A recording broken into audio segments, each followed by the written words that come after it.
നമ്മളിപ്പോ അഗ്രഗേറ്റിംഗ് and counting functions ആണ് use ചെയ്തുകൊണ്ടിരിക്കുന്നത്. അപ്പം എന്താ വാല്യൂസ് നമ്മൾ ഓൾറെഡി മെഷർ ടേബിളിൽ ന്യൂ മെഷേഴ്സ് ആയിട്ട് ആഡ് ചെയ്തു. ഇനി നെക്സ്റ്റ് നമുക്ക് ടോട്ടൽ ഓർഡേഴ്സും ആവറേജ് റീറ്റെയിൽ പ്രൈസും കണ്ടുപിടിക്കണം.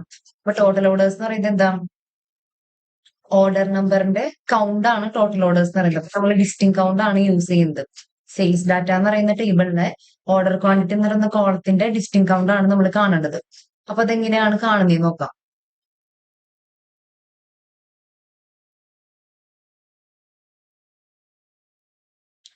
നമ്മളുടെ പവർ ബി ഐ ഓപ്പൺ ചെയ്യുക. സെയിം നമ്മൾ ചെയ്ത പോലെ തന്നെ മെഷർ ടേബിളിൽ റൈറ്റ് ക്ലിക്ക് കൊടുക്കുക, ന്യൂ മെഷർ എടുക്കുക. നെക്സ്റ്റ് എന്താ, മെഷറിന്റെ നെയിം എന്താ, ടോട്ടൽ ഓർഡേഴ്സ് ആണ്. ഈക്വൽസ് ടു എന്താ, നമ്മളുടെ ഫംഗ്ഷൻ എന്ന് പറയുന്നത് ഡിസ്റ്റിങ് കൗണ്ട് ആണ്. ഡിസ്റ്റിങ് കൗണ്ട് കൊടുക്കുക. നെക്സ്റ്റ് നമ്മളുടെ ടേബിൾ ഏതാണ്, സെയിൽസ് ഡാറ്റ എന്ന് പറയുന്ന ടേബിളിലെ ഓർഡർ നമ്പർ എന്ന് പറയുന്ന കോളാണ് നമ്മൾ എടുക്കുന്നത്. ബ്രാക്കറ്റ് ക്ലോസ് ചെയ്യുക, എൻ്റർ അടിക്കുക.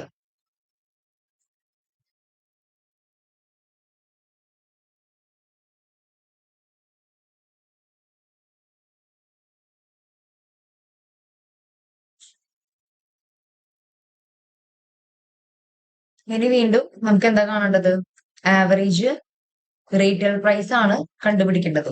അപ്പൊ നമ്മൾ എങ്ങനെയാ അത് കാണേണ്ടത്, what is the average retail price of all products listed in the product lookup table. Product lookup ടേബിളിലുള്ള പ്രൊഡക്ട്സിന്റെ എല്ലാ പ്രൊഡക്ട്സിന്റെയും ആവറേജ് റീറ്റെയിൽ പ്രൈസ് ആണ് കണ്ടുപിടിക്കുന്നത്. അപ്പൊ നമ്മളിവിടെ പ്രൊഡക്റ്റ് പ്രൈസിന്റെ ബേസിലായിരിക്കും ആവറേജ് കണ്ടുപിടിക്കേണ്ടത്. ഓക്കെ, അപ്പൊ അതെങ്ങനെ കണ്ടുപിടിക്കുന്നത് നോക്കാം.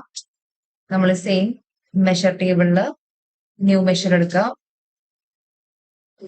ദെൻ നമ്മളുടെ മെഷറിന്റെ പേരെന്താ, ആവറേജ് റീറ്റെയിൽ പ്രൈസ് ആണ്. ആവറേജ് റീറ്റെയിൽ പ്രൈസ് കൊടുക്കുക, ഈക്വൽസ് ടു നമ്മുടെ ഫംഗ്ഷൻ എന്ന് പറയുന്നത് എന്താ, ആവറേജ് ആണ്. ടേബിൾ വരുന്നത് പ്രൊഡക്റ്റ് ലുക്കപ്പ് ടേബിളിലെ പ്രൊഡക്റ്റ് പ്രൈസ് എന്ന് പറയുന്ന കോളത്തിനെ ബേസ് ചെയ്തിട്ടാണ്.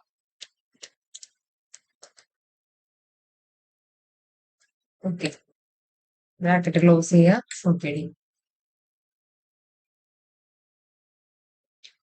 അപ്പൊ അതും ഇവിടെ വന്നിട്ടുണ്ട്. അപ്പൊ നമ്മള് ഇപ്പം ഇത്തരം വീഡിയോസിൽ ചെയ്തതെന്ന് വെച്ചാൽ സം കണ്ടു, distinct count, average, count use ചെയ്തു, അങ്ങനെയുള്ള ഫങ്ഷൻസ് വെച്ചിട്ടാണ് നമ്മളിപ്പോ മെഷർ ടേബിളിൽ മെഷേഴ്സ് ക്രിയേറ്റ് ചെയ്തത്. ഇനി നമുക്ക് നെക്സ്റ്റ് ഫങ്ഷൻസ് യൂസ് ചെയ്തിട്ട് എങ്ങനെയാ മെഷർ ടേബിളിൽ മെഷേഴ്സ് ക്രിയേറ്റ് ചെയ്യണേ നോക്കാം.